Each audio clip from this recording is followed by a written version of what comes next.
பால் பாலபாஸ்கரன் கொடுக்கும் சிலுவையின் செய்தியை கேட்டுக்கொண்டிருக்கும் சகோதர சகோதரிகளையும் நண்பர்களையும் இச்செய்தி மூலமாக சந்திப்பதில் பெரும் மகிழ்ச்சி அடைகிறோம்.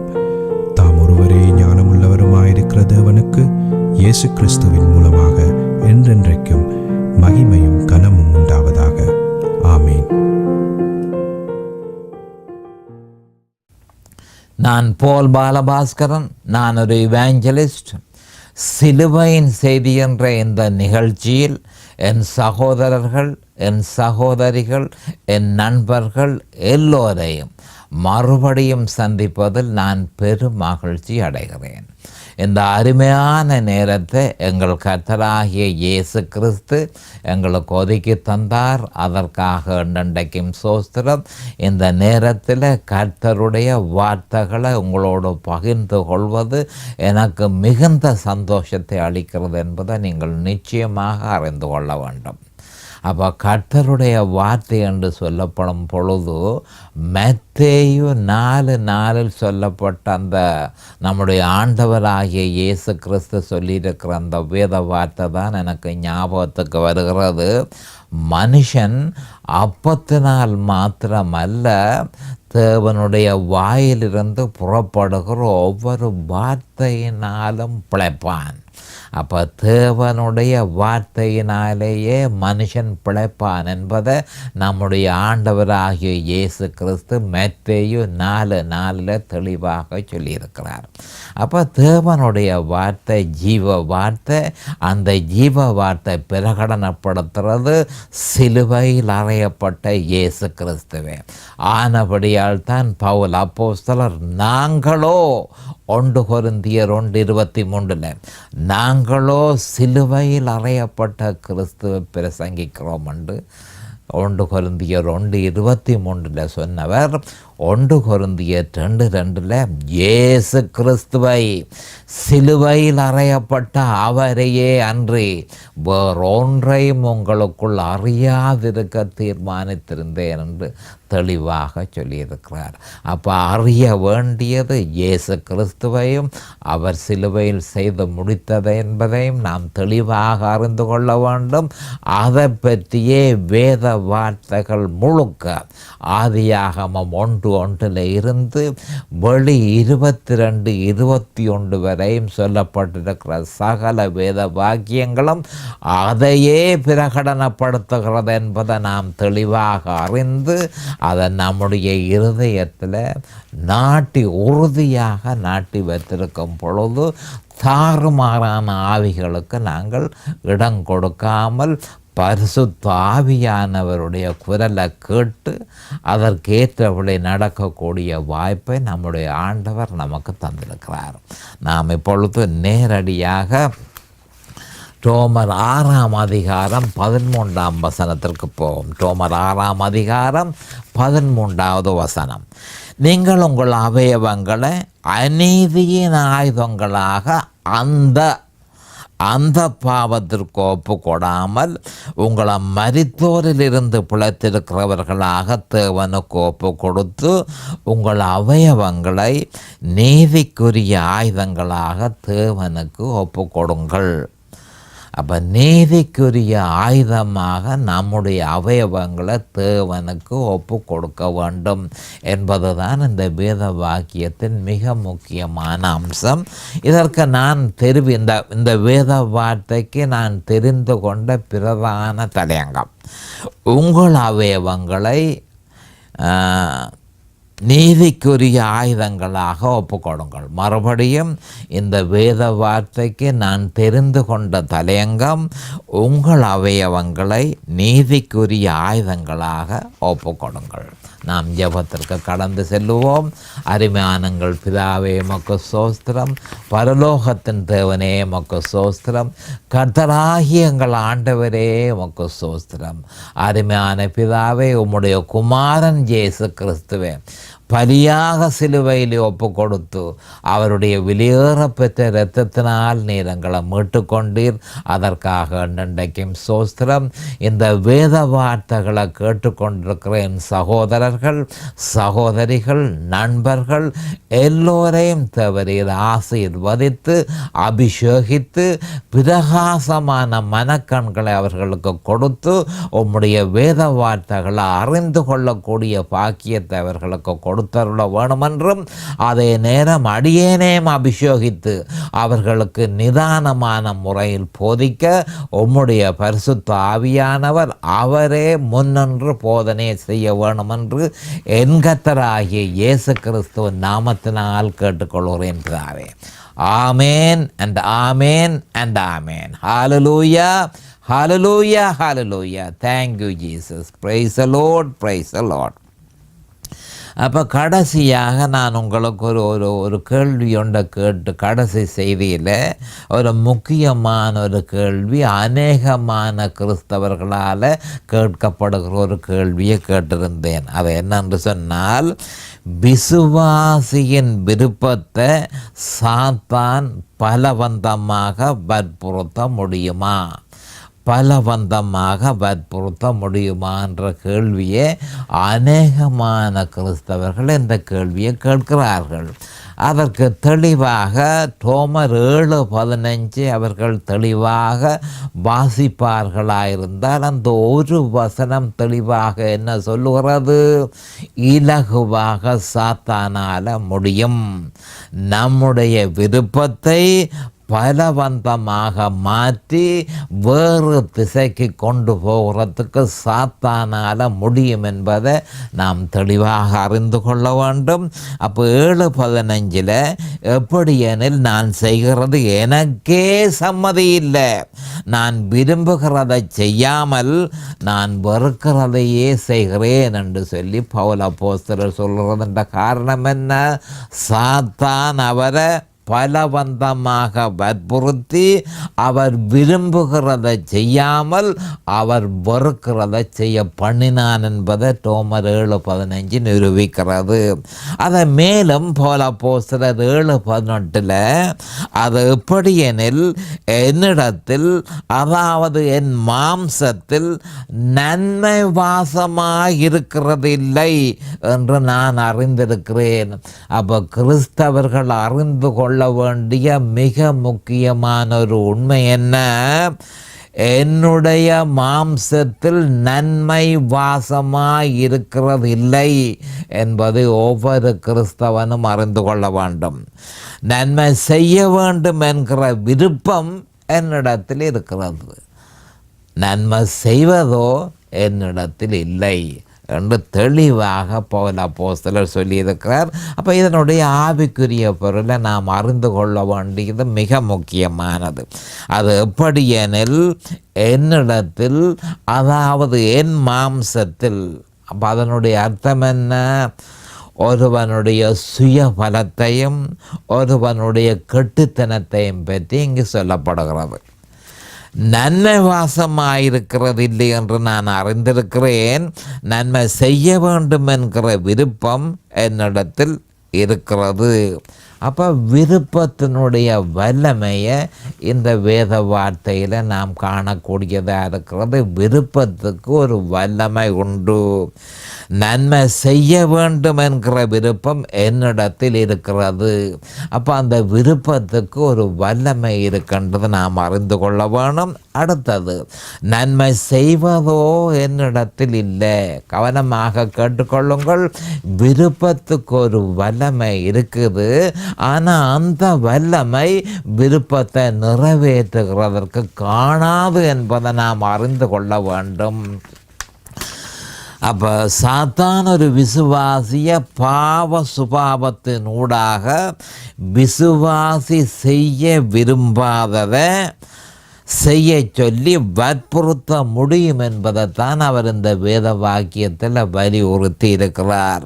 அப்போ விசுவாசி தன்னுடைய சகல வல்லமையும் பாவித்தாலும் அதனை தடுத்து நிறுத்த முடியாது என்பது தெளிவாக்கப்பட்டிருக்கிறது. அப்போ விருப்பத்துக்கு ஒரு வல்லமை இருக்கு. அந்த வல்லமையை சாத்தான் முறியடித்து என்னுடைய விருப்பத்துக்கு எதிராக நான் வெறுக்கிறதை செய்ய சொல்லி என்ன வற்புறுத்த சாத்தானால முடியும். எப்ப என்னில பாவ சுபாவம் செயல்பட்டு கொண்டு இருக்கும் பொழுது என்பதை நாம் தெளிவாக அறிந்து கொள்ள வேண்டும். இதை மேலும் ரோமர் 7:19 பவுல் அப்போஸ்தலர், ஆதலால் நான் விரும்புகிற நன்மையை செய்யாமல் விரும்பாத தீமையையே செய்கிறேன்.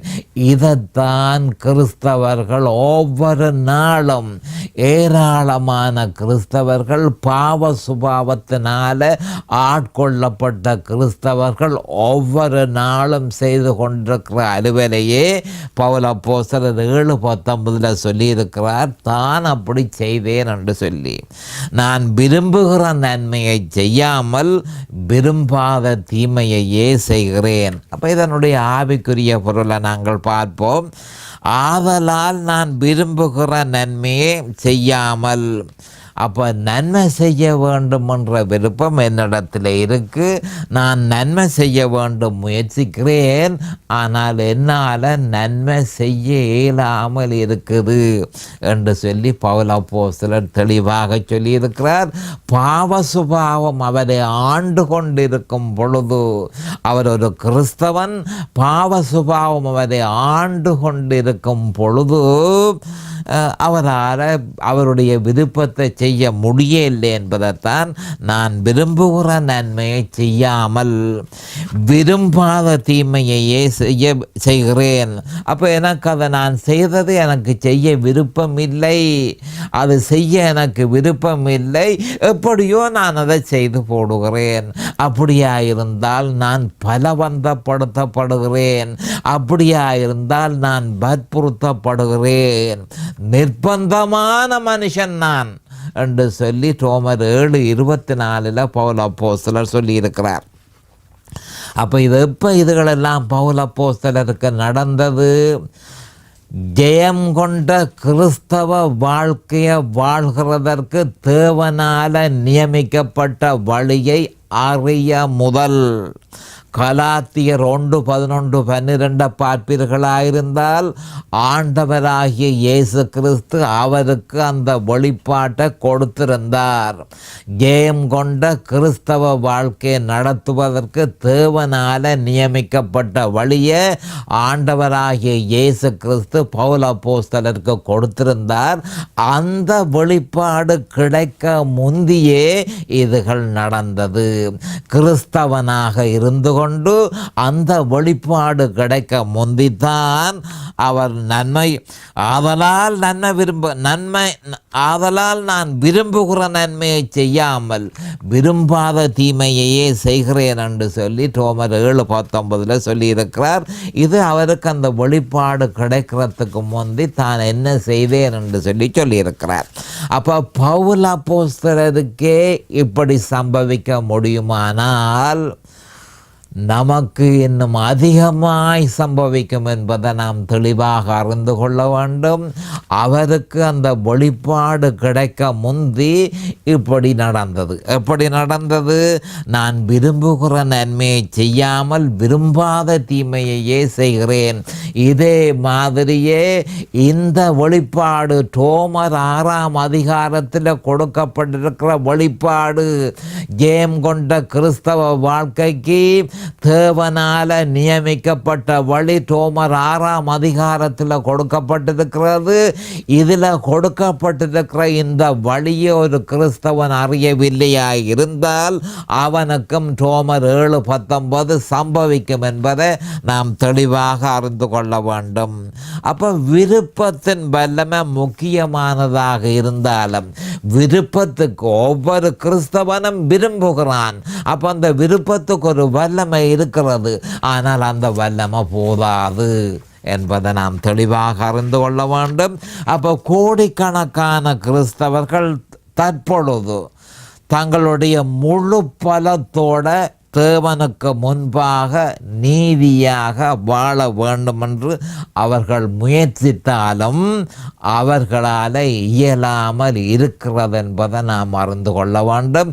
இப்பொழுது கோடிக்கணக்கான கிறிஸ்தவர்கள் முயற்சி செய்கிறார்கள். தேவனுக்கு முன்பாக நான் நீதியாக வாழ வேண்டும் என்று அவர்கள் விரும்புகிறார்கள். ஆனாலும் அவர்களால் முடியாமல் இருக்கிறது. அவர்களுடைய தோல்விக்கு அவர்களே காரணமாக இருக்கிறார்கள்.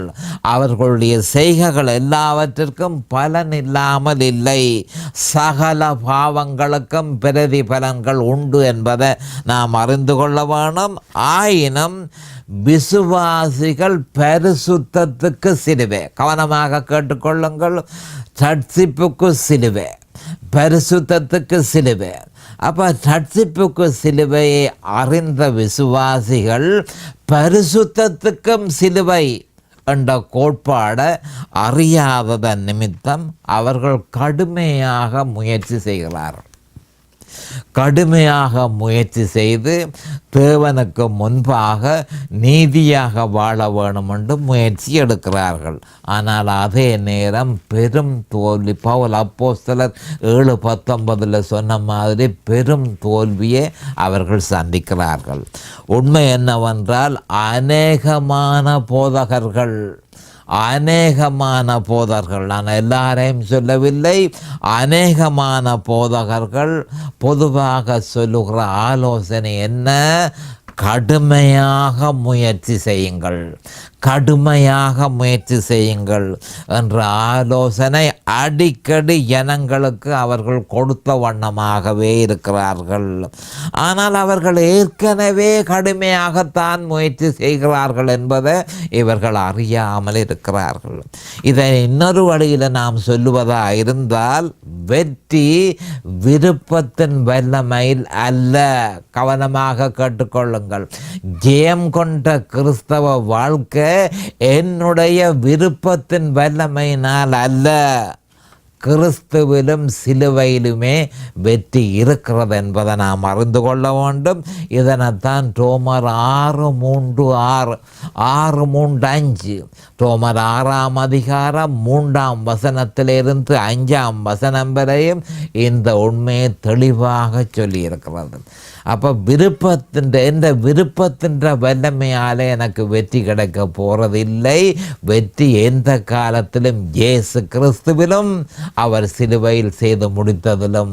அப்போ இது பற்றிய விவரம் ரோமர் 6ஆம் அதிகாரம் 3ஆம் வசனத்திலிருந்து 5ஆம் வசனம் வரையும் தெளிவாக சொல்லப்பட்டிருக்கிறது. அங்கதான் வெற்றி இருக்கிறது என்பதை நாம் அறிந்து கொள்ள வேண்டும்.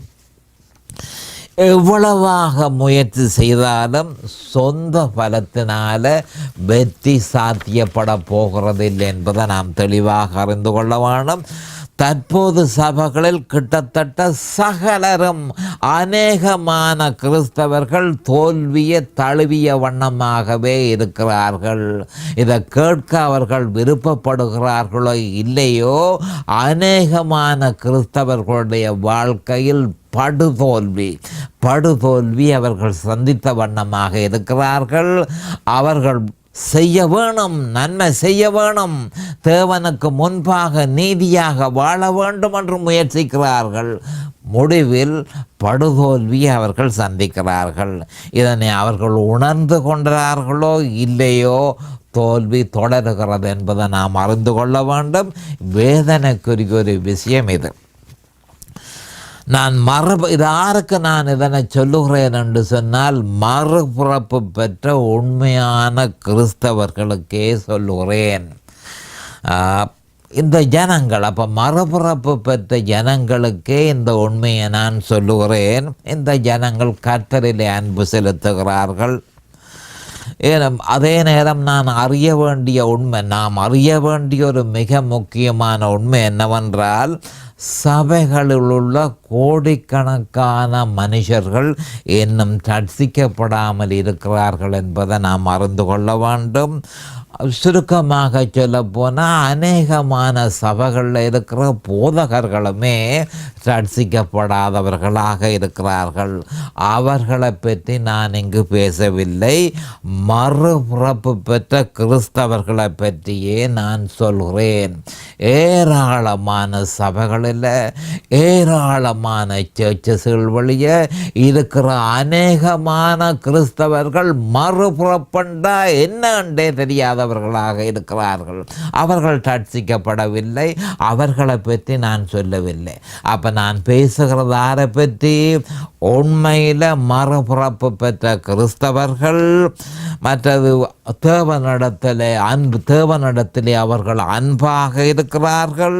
அவர்கள் தேவனை விரும்புகிற ஜனங்கள், கர்த்தருக்கு முன்பாக சுத்தமான வாழ்க்கை நடத்த வேணும் என்று விரும்புகிற ஜனங்கள், தேவனுடைய அறிவிலும் கிருபையிலும் வளர வேணும் என்று விரும்புகிற ஜனங்கள், இவர்களை பற்றியே நான் பேசுகிறேன் என்பதை தெளிவாக இதை கேட்டுக்கொண்டிருப்பவர்கள் அறிந்து கொள்ள வேண்டும். எல்லா கிறிஸ்தவர்களையும் நான் சொல்லவில்லை. மறுபிறப்பு பெற்ற கிறிஸ்தவர்களை பற்றியே நான் இங்கு சொல்கிறேன். மற்றது அடுத்ததாக நாம் அறிய வேண்டிய ஒரு மிக முக்கியமான உண்மை, அநேகமான கிறிஸ்தவர்கள், மறுபிறப்பு பெற்ற கிறிஸ்தவர்கள் விக்கிரகங்களை வைத்திருக்கிறார்கள். உதாரணமாக மனுஷர்களை விசுவாசிக்கிறார்கள், அல்லது தாம் மனுஷர்களை விசுவாசிக்கிறார்கள் என்று சொன்னோன்னே அநேகமான கிறிஸ்தவர்கள் உடனடியாக சொல்லுவார்கள், நாங்கள் மனுஷர்களை விசுவாசிக்கிறது இல்லை என்று சொல்லி. அநேகமான கிறிஸ்தவர்களுக்கு பாஸ்டர் விக்கிரமாக இருக்கிறத நான் அறிந்திருக்கிறேன்.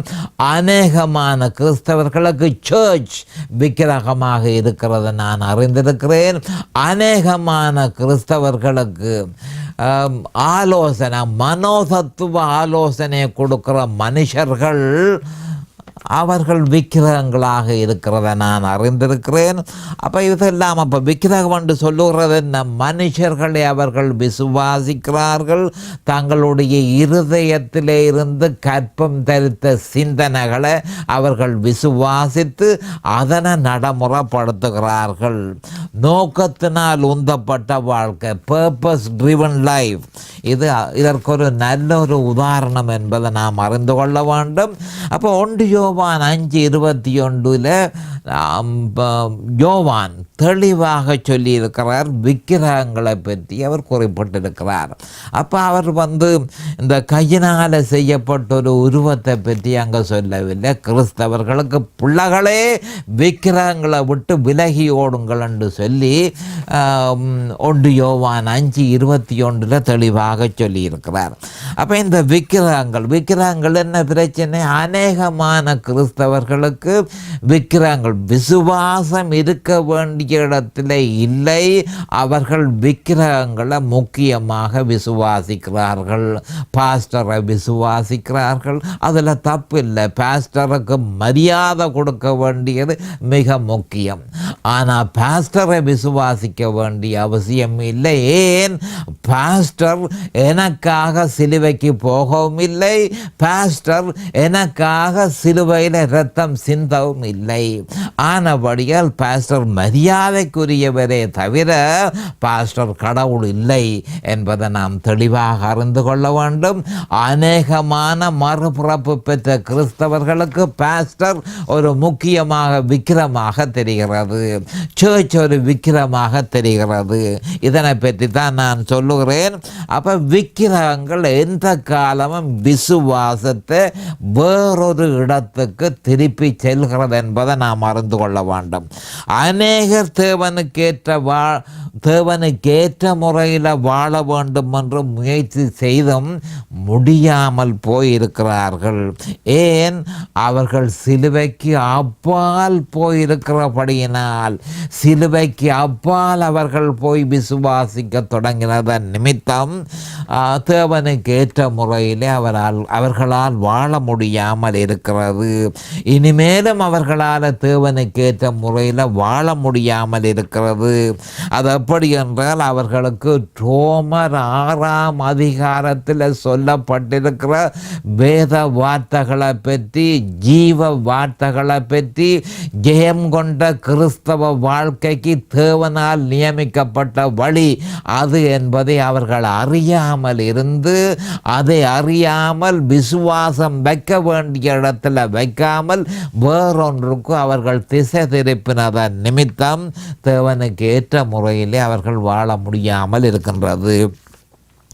அப்போ ஒரு விசுவாசி கிறிஸ்துவிலும் சிலுவையிலும் தன்னுடைய விசுவாசத்தை நங்கூரமிட்டிருந்தால், கவனமாக கேட்டுக்கொள்ளுங்கள், ஒரு விசுவாசி கிறிஸ்துவிலும் சிலுவையிலும் தன்னுடைய விசுவாசத்தை நங்கூரமிட்டிருந்தால், தொடர்ந்து கிறிஸ்துவிலும் சிலுவையிலும் விசுவாசத்தை பராமரித்தால், கிறிஸ்துதான் ஆதாரம், சிலுவைதான் வழி என்பதனை அறிந்திருந்தால், பரிசுத்த ஆவியானவர் அந்த விசுவாசிக்கு தேவையான வல்லமையை கொடுத்து அவனுடைய சரீரத்தின் மரண சரீரத்தின் அங்கங்களை நீதிக்கு ஒப்பு கொடுக்கிறதற்கு உதவுவார் என்பதை நாம் தெளிவாக அறிந்து கொள்ள வேண்டும். ஆயினும் விசுவாசி வேறொரு வழியினால் முயற்சி செய்வானாயிருந்தால் தோல்வி தவிர்க்க முடியாது என்பதை நாம் அறிந்து கொள்ள வேண்டும். நம்ம பாவம் ஆளுக செய்யுமாயின் நம்மிடத்தில் உள்ள விருப்பம் எதுவோ அதனை சாத்தான் புறக்கணித்து, கவனமாக கேளுங்கள், நம்மிடத்தில் பாவ சுபாவம் ஆளுக செய்யுமா இருந்தால் நம்மிடத்தில் உள்ள தேவனுக்குரிய விருப்பம் எதுவோ அந்த விருப்பத்தை சாத்தான் புறக்கணித்து அதனை செய்ய விடாமல் தான் எதனை நடைமுறைப்படுத்த விரும்புகிறானோ அதனை நடைமுறைப்படுத்துவான் என்பதை பல கிறிஸ்தவர்கள் அறியாமல் இருக்கிறார்கள். பவுல் அப்போஸ்தலர் சத்தியத்தை தெளிவாக அறிவதற்கு முன் தன் கிறிஸ்தவ வாழ்க்கையிலே ஏற்பட்ட அனுபவத்தை பற்றி பின்வருமாறு கூறியிருக்கிறார். கலாத்தியர் 1:11-12 அவருக்கு வெளிப்பாடு கொடுக்கப்பட்டது. அந்த வெளிப்பாட்டை பெறுவதற்கு முதல் தான் பெற்ற அனுபவத்தை பற்றி இங்கு சொல்லியிருக்கிறார். ரோமர் 7:15-17 எப்படியெனில் நான் செய்கிறது எனக்கே சம்மதி இல்லை, நான் விரும்புகிறதை செய்யாமல் நான் வெறுக்கிறதையே செய்கிறேன். இப்படி நான் விரும்பாததை செய்கிறவனா இருக்க நியாயப்பிரமாணம் நல்லதென்று ஒத்துக்கொள்கிறேனே. ஆதலால் நான் அல்ல, எனக்குள் வாசமாயிருக்கிற பாவமே அப்படி செய்கிறது. அப்போ பாவம் தான் என்னை வற்புறுத்துகிறது. எனக்கு விருப்பமானதை செய்ய விடாமல் பாவம் என்ன வற்புறுத்தி வேறு வழிக்கு என்ன வழி நடத்துகிறது என்பதை நாம் இந்த வசனத்தில் தெளிவாக அறிந்து கொள்ளக்கூடியதாக இருக்கிறது. அநேகமான கிறிஸ்தவர்கள் இந்த வசனத்தை வாசிக்க விரும்புகிறதில்லை. இவைகளை அவர்கள் விலக்கி வேறொன்றுக்கு போகிறார்கள். குறிப்பாக 7:15 போதகர்கள், ரோமர் 7:15 இது பவுல் அப்போஸ்தலர் ரட்சிக்கப்பட முன்பு பெற்ற அனுபவம் என்று சொல்லி அதை தவறுதலாக முழுதும் தவறுதலாக அதனை உபதேசிக்கிறார்கள். அப்போ அவர்கள் அறிய வேண்டிய ஒரு முக்கியமான விஷயம் என்னென்றால், எந்த ரட்சிக்கப்படாத மனுஷனும் பாவத்தை வெறுக்க மாட்டான். கவனமாக கேட்டுக்கொள்ளுங்கள், எந்த ரட்சிக்கப்படாத மனுஷனும் பாவத்தை வெறுக்க மாட்டான். பவுல் அப்போஸ்தலர் பாவத்தை வெறுக்கிறார். அதான் ரெண்டுக்கும் இடையில் உள்ள வித்தியாசம். அப்போ பாவத்தின் பிரதிபலன்களை அவன் வெறுக்கலாம், ஆனால் எந்த அவிசுவாசியும் பாவத்தை வெறுக்க மாட்டான் என்பதை நாம் தெளிவாக அறிந்து கொள்ள வேண்டும். ஆனால் பவுல் அப்போஸ்தலர் அப்படி அல்ல, அவர் பாவத்தை வெறுக்கிறார் என்பது தெளிவாக இங்கு சொல்லப்பட்டிருக்கிறது. நேரம் சமீபமாகிவிட்டது. அடுத்த செய்தியில் இது பற்றி இன்னும் விவரமாக பார்ப்போம். அது வரைக்கும் கர்த்தராகிய இயேசு கிறிஸ்துவின் நாமத்தினால் நான் உங்களை ஆசீர்வதிக்கிறேன். அவருடைய கிருபையும் அவருடைய இரக்கமும் உங்களுக்கு தாராளமாக கிடைப்பதாக இயேசுவின் நாமத்தில் பரிசுத்த பிதாவே. ஆமேன் அண்ட் ஆமேன் அண்ட் ஆமேன். இந்த சிலுவையின் செய்தியை கேட்பவர்கள் அதன் ஆவிக்குரிய பலனை பூரணமாக அடைய வேண்டும் என்பதே நம்முடைய பிரார்த்தனையாகும். தொலைபேசி மூலம் தொடர்பு கொள்ள விரும்புவோர் 647-465-1224 மூலமும், இமெயில் மூலம் தொடர்பு கொள்ள விரும்புவோர் paulbalabaskaran@gmail.com மூலமும் தொடர்பு